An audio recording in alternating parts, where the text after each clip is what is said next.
করতেছিলাম হচ্ছে, তুমি কি স্ক্রিন দেখতে পাচ্ছ?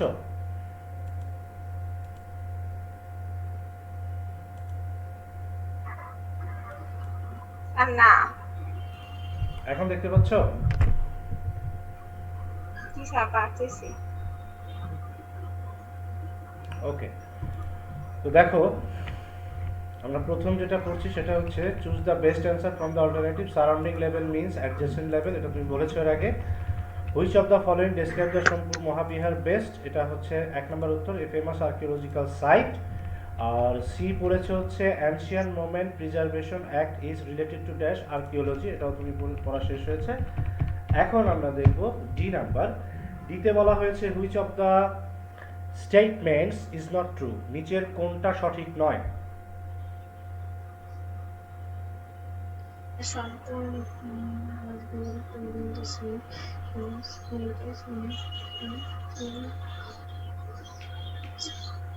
স্যার, দা সম্পুর শ্যামাপুরা। না, শ্যামাপুরা না, সোমপুরও বলতে হবে, সোমপুর মহাবিহার। ও হ্যাঁ, Sompur Mahavihara was built during the Sen হ্যাঁ, দ্য সেন ডাইনাস্টি হবে না, এখানে হবে ডাইনাস্টি। পাল ডাইনাস্টি, তাই তো? ঠিক আছে, জি উত্তর স্যার। কারেক্ট। পরেরটা হচ্ছে the word devout means, devout শব্দের অর্থটা কি? ডিভাউট।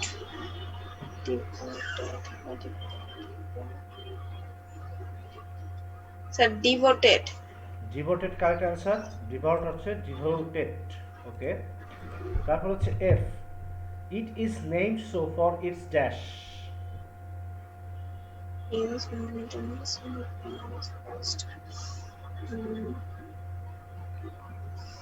Sir, hills.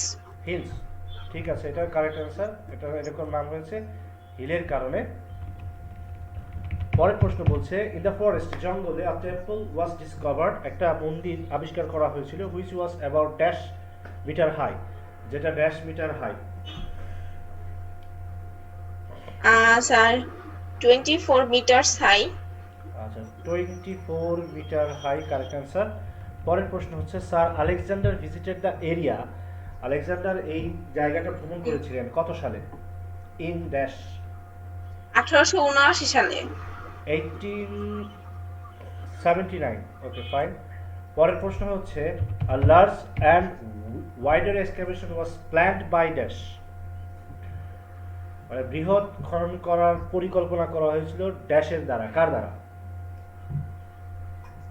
একটু স্যার, অ্যালেক্স। কার দ্বারা? অ্যালেক্স না, কানিংহামের দ্বারা। ঠিক আছে,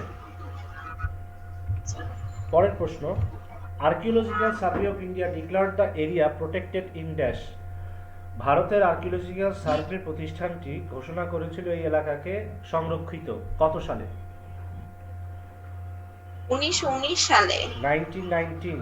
1919 কারেক্ট অ্যান্সার। কে the final excavation, sorry, the final excavation continued up to dash,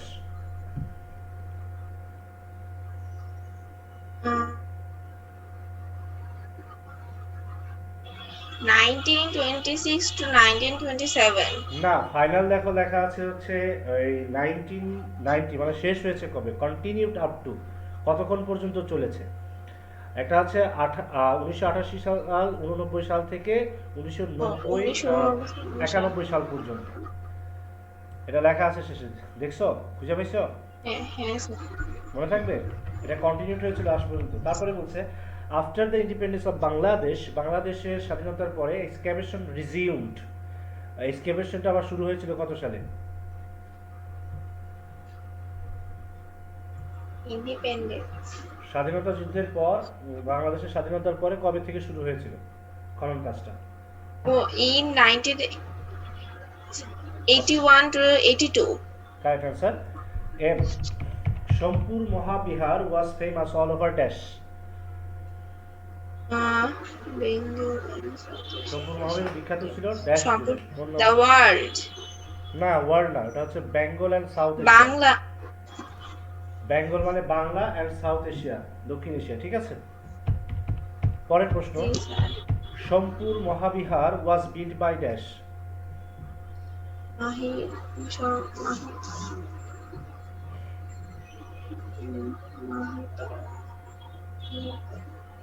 মানে কার দ্বারা এটা করা হয়েছিল বিহারটা তো? স্যার এটা হচ্ছে দা দা দা মুগ মুগ স্যার 4 নাম্বারটা হবে। না 4 নাম্বার হবে না, 4 নাম্বার কিন্তু মুঘল, এটা হবে 2 নাম্বার ধর্মপাল, বুঝছো? Dharmapala. The Pala kings were dash. Pala king কি ছিল? Hindu by religion, Buddhist by religion, Muslim by religion, খ্রিস্টান বাই রিলিজিয়ন, কি ছিল? Christian by religion. আরে ওরা পালরা তো বুদ্ধ ছিল, আর এটা একটা বুদ্ধ মন্দির তো। এই যে তুমি সোমপুর ও মহাবিহার বুদ্ধিস্ট বাই রিলিজিয়ন। ও স্যার খেয়াল করুন মন্দির, তাই না? বুঝছো? জি স্যার। তারপরে প্রশ্ন, who prevented an extensive excavation, কে বিশাল আকারের খনন কাজটা বাধা দিয়েছিল? কে বাধা দিয়েছিল?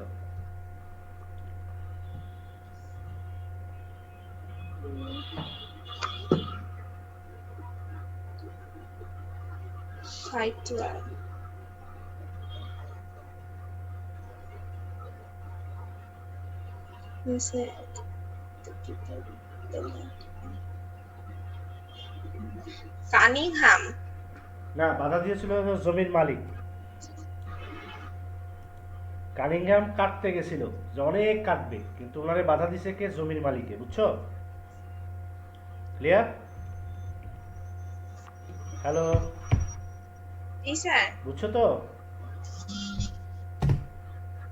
আগের প্রশ্নটা বুঝছো, উত্তরটা বুঝছো? জি স্যার। ওকে, পরের প্রশ্ন, স্যার একটু dash declare Paharpur to be protected. Dash মানে কোনো একজন ডিক্লেয়ার ঘোষণা করেছিল পাহাড়পুরকে রক্ষা করার জন্য বা সংরক্ষণ করার জন্য। কে ঘোষণা করেছিল বা কোন সংস্থা ঘোষণা করেছিল?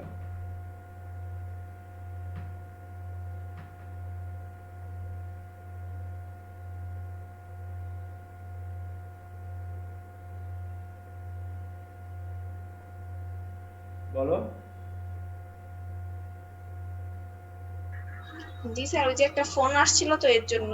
আচ্ছা, অসুবিধা নাই, কে ঘোষণা করেছিল? কিউ।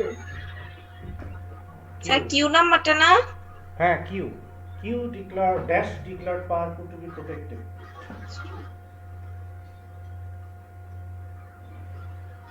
স্যার দা স্যার 4 নাম্বারটা হবে। Yes, correct answer, the archaeological survey of India. ওরাই বলেছিল প্রোটেক্টেড করার জন্য 1919 সালে, 1904 সালের একটা আইন দিয়ে। আর বলছে the department of archaeology of Bangladesh stop further excavation in dash. কত সালে বাংলাদেশের আর্কিওলজিরা কি করেছিল? থামিয়ে দিল, আর আর কোনো খনন কাজ করে না, ওই সময় থামিয়ে দিল খনন কাজটা। কত সালে? 1991 সালে। 1991 সালেই এটা থামিয়ে দিয়েছিল। Correct answer. পরের প্রশ্ন, Paharpur is in dash. Paharpur কোথায়? পাহাড়পুর স্যার কই? উফ স্যার পাহাড় হচ্ছে স্যার 2 নাম্বারটা হবে। 2 number correct answer, southern Asia. Sir তারা একটু আরেকটা ফোন আসছে একটু। ওকে, রিসিভ করে নাও। ভাইয়া ভাইয়া রাফসান ফোন করছে, ওনার একটা ফোন দিতে বলো, তোমারটা ফোন দাও। ফোন দিতেছে স্যার, পড়াতে পারতেছে না। এসে বাবারে ফোন দাও।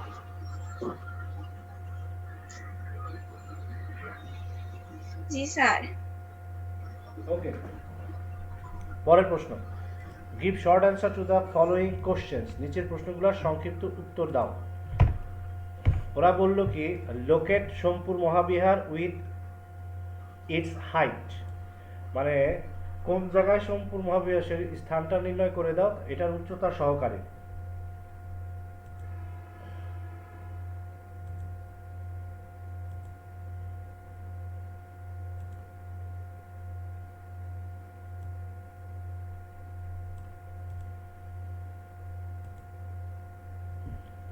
বুঝছো? এটার অর্থ বুঝছো? Okay, located the Srampur Mahavihar with use. আচ্ছা দেখো এটা কোথায়, এই যে এটা এই জায়গায় অবস্থিত, কোথায় অবস্থিত এটা বলছে তাই না, Paharpur. এটা কোথায় অবস্থিত দেখছো, Yes, sir. এই যে situated in a village named Paharpur in Naogaon district of Northern Bangladesh, তাই না? ব্যাস, তাহলে এই কথাটাই আমরা ওই জায়গায় পেস্ট করে দেবো। কিভাবে পেস্ট করবো সেটা একটু দেখো। এই দেখো লেখা আমি লিখেছি, কি লিখেছি, সোমপুর মহাবিহার ইজ সিচুয়েটেড, তাই না? তারপরে ওই যে ওখান থেকে কালার করা অংশটুকু সিচুয়েটেড পর্যন্ত ওই জায়গায় লিখেছি, লেখার পরে এই কালার করা অংশটুকু আমি কপি করে জাস্ট ওখানে বসিয়ে দিব, হয়ে গেল আমার উত্তরটা। স্যার আমিও কি তুলবো? হ্যাঁ তুমি তুললে কিন্তু প্র্যাকটিস হয়ে যায়, তুললে প্র্যাকটিস হয়ে যায়, বাসায় আর বেশি একটা চেষ্টা করা লাগে না, বুঝছো? জি স্যার। আর যদি বাসায় চেষ্টা করতে চাও সেটা আরো ভালো, মানে যারা একটু নিজেরা বেশি পরিশ্রমী তারা বলে যে স্যার বাসায় পড়ে নিব, আপনি চালিয়ে যান, আর তুমি লিখে নাও। একটা জিনিস মনে রাখবা, যত বেশি পড়বা দেখবা শুনবা তত বেশি শিখবা। যেমন এই দেখো আমি কি শিখতেছিলাম এখানে বসে বসে, দেখছো?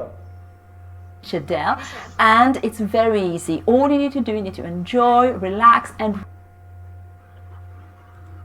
দেখছো কত সুন্দর করে কথা বলে মহিলাটা। জি স্যার। ওগুলা শিখছি, একটু একটু করে শিখতে হবে। আমাদের তো স্কুল কলেজ এগুলা এই সকল কিছুই শেখায় না, বিরাট সমস্যা। এটা তুমি পরে বুঝতে পারবা, এখন না বুঝলে পরে বুঝতে পারবা। শেখার শেষ নাই। লিখে ফেলো এবং মুখে বলো, ঠিক আছে? মুখে বলো এবং লেখো, তাহলে কি হবে, দেখো ভালো প্রিপারেশন হবে। হ্যাঁ,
লেখা হলে আমাকে বলো।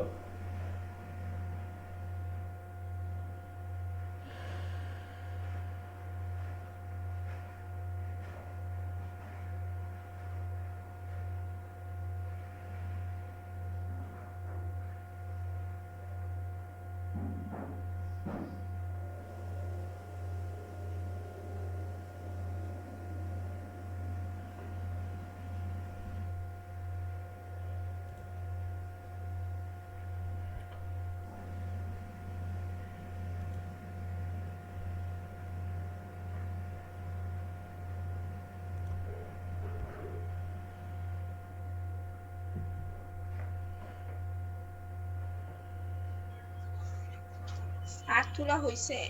ওকে গুড, বুঝছো তো, তুমি বুঝছো তো? জি স্যার। হ্যাঁ, জি স্যার। ওকে পরেরটা দেখো, মেনশন, মেনশন মানে উল্লেখ করো। সাম পার্সনস, কিছু ব্যক্তি অ্যান্ড ইনস্টিটিউশন, প্রতিষ্ঠানের নাম, রিলেটেড, যেগুলা সম্পর্কিত, with the excavation of Somapura Mahavihara, ঠিক আছে? ঠিক আছে, আচ্ছা এই প্রশ্নটার উত্তর আমরা কিভাবে লিখবো?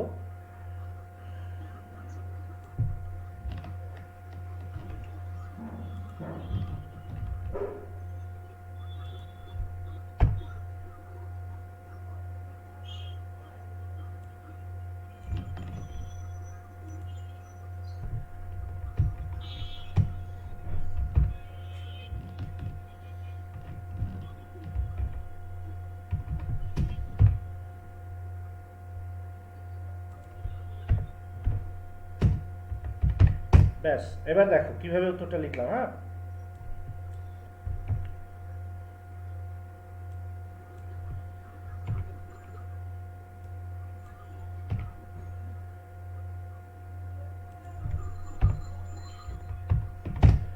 ওকে, দেখো এখানে বলছে mention some person and institutions related, তাহলে আমি কি করলাম, এইখান থেকে লেখা শুরু করলাম, এই যে সাম পার্সন থেকে একবার এই পর্যন্ত লিখলাম, ঠিক আছে, এই পর্যন্ত এই জায়গায় লিখলাম some persons and institutions related with the excavation of Somapura Mahavihara.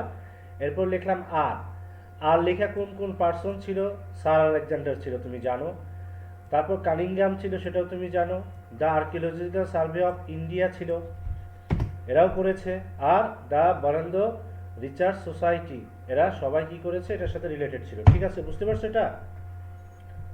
G sir. আচ্ছা ফাইন, লিখে ফেলো তাহলে। জি স্যার।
লেখা হলো আমাকে বলো।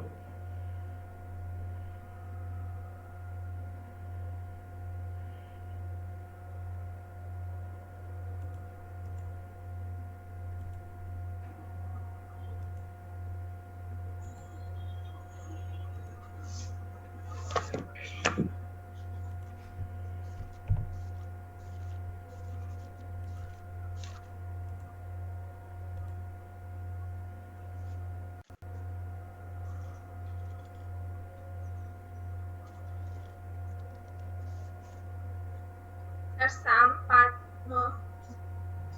সাম, পার্সনস এখান থেকে না এটার অ্যান্সার? হ্যাঁ এটার উত্তর এখান থেকে, some persons and institutions related with the excavation of the Somapura Mahavihara আর স্যার আলেকজান্ডার, কালিঙ্গাম, the archaeological survey of India and the Varendra Research society.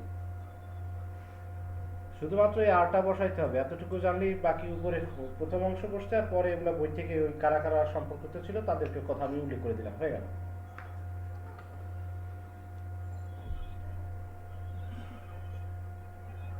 লেখা শেষ হলে বলো। হ্যাঁ, হ্যাঁ স্যার।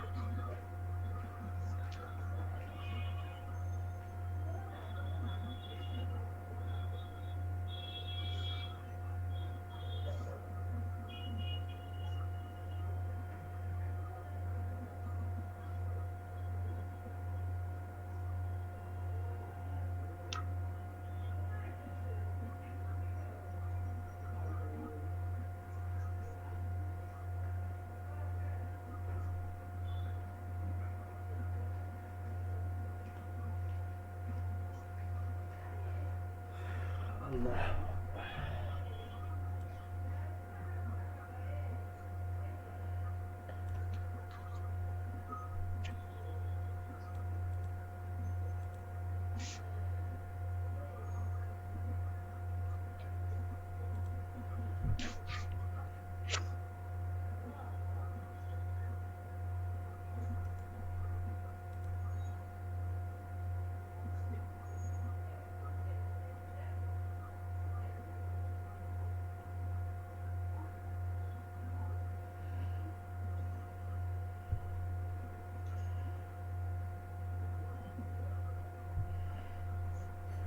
স্যার শেষ।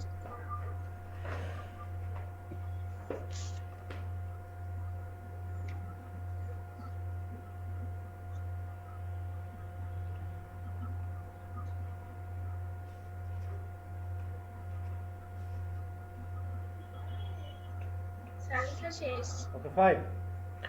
পরের প্রশ্ন হচ্ছে সিতে কি বলছে? What is the Somapura Mahavihara? Fine, তাহলে এটার উত্তরটা আমি যে এখান থেকে দিতে পারি। দেখো, সোমপুরা মহাবিহার হচ্ছে একটা অ্যাজ ইম্পর্টেন্ট আর্কিওলজিক্যাল, বুদ্ধিস্ট মনেস্টারি। এই তো ফাইন, সুন্দর কথা, তুমি তো ভালো বের করেছো। তাহলে কি হলো, আমরা এটার উত্তরটা লিখতে পারি এইভাবে, the Somapura Mahavihara is a famous archaeological site. আর তুমি যেটা বলছো সেটা আমার আরও বেশি পছন্দ হয়েছে, সেটা হচ্ছে famous Buddhist, BUDDHIST, Buddhist TERIES। ঠিক আছে, in Bengal and southern Asia.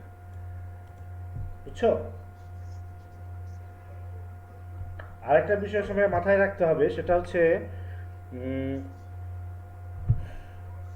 Hello, শুনতে পাচ্ছ? ঈশান না, শুনি নাই তো। ও, আরেকটা বিষয় মাথায় রাখতে হবে তোমার ক্ষেত্রে, সেটা হচ্ছে সবসময় খেয়াল রাখবা যে প্রশ্নটা তুমি করতে পারো কিনা। হ্যাঁ, উত্তর তো আসবে পরে, কিন্তু তুমি এই প্রশ্নটা করতে পারতেছো কিনা কাউকে। ধরো তুমি টিচার হয়ে গেছো, তুমি প্রশ্নটা জিজ্ঞেস করতেছো, এই জিনিসটা মাথায় আনার চেষ্টা করবা। হ্যাঁ, তোমার এই জায়গায় কিন্তু ল্যাকিংস আছে, বুঝছো? হ্যাঁ, ঈশান। এই জিনিসটা একটু মাথায় রেখো, ওকে? ঈশান। আচ্ছা, ঠিক আছে। তাহলে এটা হোয়াট ইজ দ্য সম্পূর্ণ মহাবীর, এটা লিখে ফেলো। হ্যাঁ স্যার, লিখতেছি।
তালিকা শেষ। ফাইন। পরের প্রশ্ন বলছে, who actually build the Somapura Mahavihara? আসলে কে প্রকৃতপক্ষে সোমপুর মহাবিহারটা তৈরি করেছিল, তাই তো? স্যার, তো পাল কিং পাল ধর্মপাল। রাজা ধর্মপালের একটা পরিচয় আছে, তিনি হচ্ছে দ্বিতীয় পাল রাজা ধর্মপাল। তার আরেকটা পরিচয় কি? দ্বিতীয় পাল রাজা। ঠিক আছে, জাস্ট এই এই যে হুর জায়গাটায় এই অংশটুকু বসিয়ে দিলাম, ব্যাস, বাকি যা ছিল তা হু বসে গেল। তাহলে এটা বলছে, প্রশ্ন বলছে who actually build the Somapura Mahavihara? কে প্রকৃতপক্ষে সোমপুর মহাবিহারটা তৈরি করেছিল? উত্তর হচ্ছে the second Pala king Dharmapala build the Somapura Mahavihara. Clear? Clear হলে লিখে ফেলো।